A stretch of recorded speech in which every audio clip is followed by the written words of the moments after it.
আল্লাহর নবীর সাহাবী এসে বলছেন, ইয়া রাসূলুল্লাহ মাতাসসা, ওগো নবীজি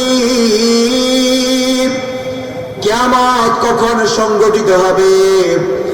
আল্লাহর নবীর কাছে এসে সাহাবী যখন কিয়ামতের বিষয়ে জানতে চাইলেন, আল্লাহর নবী যখন এই সাহাবীর প্রশ্ন শুনলেন, জিজ্ঞাসা শুনলেন, আল্লাহর নবী এবার বলছেন, ওরে সাহাবী মা আ'দাত্তা লাহা, এই কিয়ামতের জন্য কি প্রস্তুতি আছে তোমার? আল্লাহু আকবার।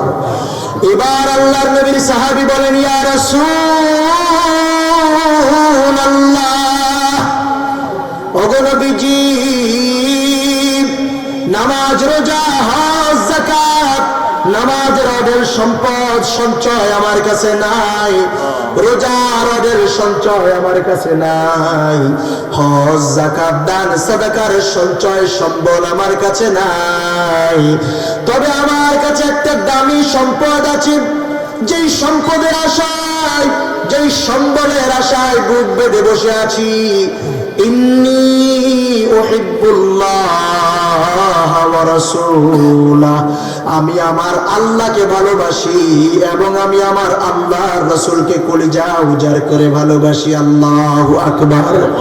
আমার ভাইরা সাহাবী জবাব দেয়, আমার কাছে নামাজ, রোজা, হজ, যাকাতের সম্পদ নাই, সম্বল নাই, তবে আমি আমার আল্লাহকে ভালোবাসি, আমি আমার রাসূলকে ভালোবাসি।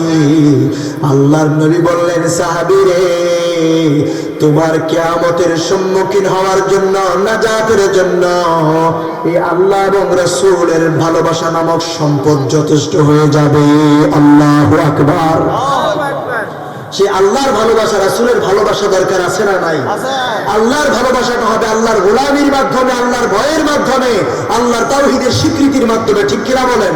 আর রাসূলের ভালোবাসাটা হবে রাসূলের সুন্নাহ মানার মাধ্যমে। পারবো ইনশাআল্লাহ?